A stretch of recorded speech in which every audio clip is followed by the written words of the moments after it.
Déjà, premièrement, travailler de façon efficace, c'est quelque chose qu'on ne connaît pas plutôt dans sa scolarité et travailler efficacement, ça veut dire que, on va avoir une quantité de documents, d'informations, de livres, de connaissances à traiter en un temps très réduit. Et ça, on ne trouvera ça qu'en prépa ou dans certaines études, d'autres voies exigeantes, mais c'est assez rare quand même en post-bac. Et ça, c'est quelque chose qui est extrêmement important en prépa et qui servira toute sa vie.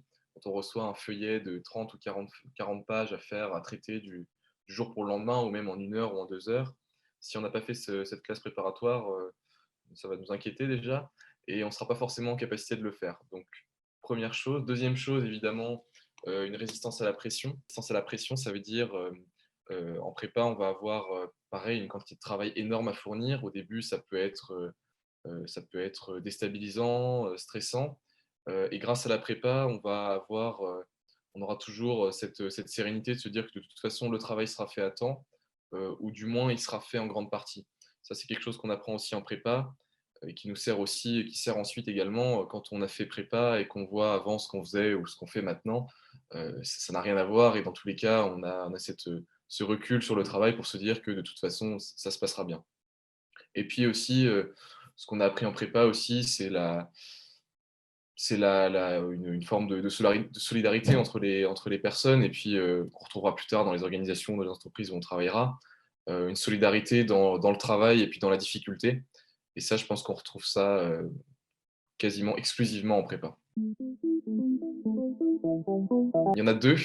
Il y a, le 1er souvenir, c'est la cohésion, comme la cohésion entre les personnes, l'amitié qu'on crée en prépa puisque forcément on est tous dans la même difficulté au même moment, et ça crée des liens. Il y en a qui sont plus à l'aise que d'autres dans certaines matières et puis, au-delà de ce côté purement technique d'aider les autres et de fournir, d'aider les autres dans le travail, il y a aussi le côté donc amitié dont je parlais. Ça, c'est un de mes meilleurs souvenirs, par exemple, quand on va passer une colle.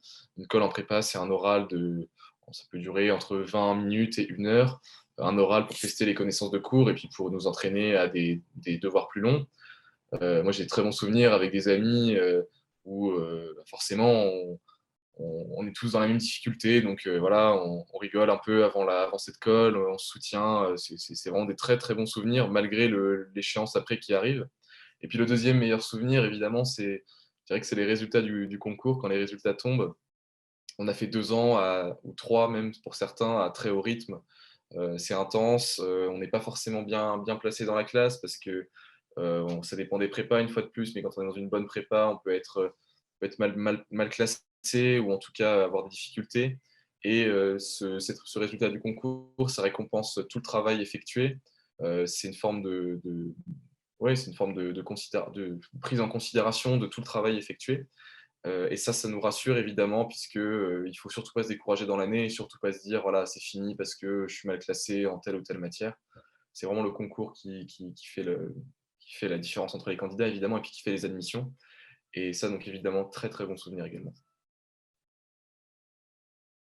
Je recommanderais la prépa au terminal, pour différentes raisons que j'ai citées déjà, la capacité d'adaptation au travail, les liens qu'on crée avec ces gens-là, le côté aussi, se dépasser, dépassement de soi puisqu'on est extrêmement content d'avoir fait la prépa et fier de l'avoir fait quand on l'a fini.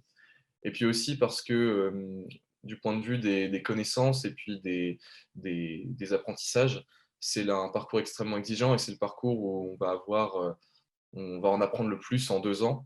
On dit souvent qu'on n'est pas le même en sortant de prépa qu'en rentrant de prépa et je pense que oui, c'est vrai.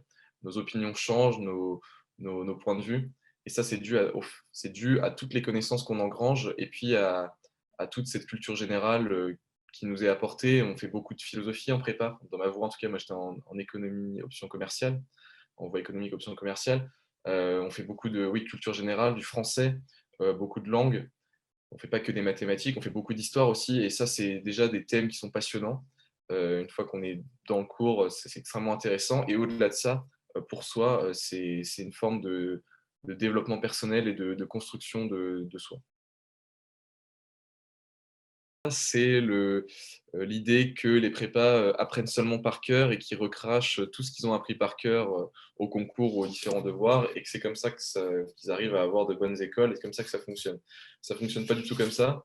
Il y a évidemment un côté cours, qui est extrêmement important en prépa, mais il y a aussi un côté, réflexion personnelle et être en capacité de construire un propos organisé, précis et qui a du sens, qui fait sens.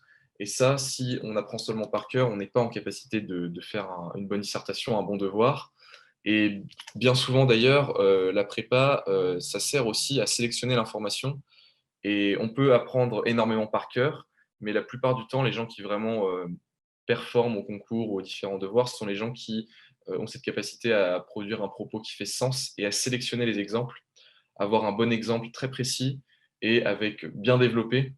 Donc avec, oui, avec un argument, un bon exemple précis, c'est ça qui fait la différence plus que, apprendre, amasser un tas de connaissances. On amasse un tas de connaissances, mais ensuite on les sélectionne et c'est ça qui m'énerve le plus, une des idées reçues qui m'énerve le plus.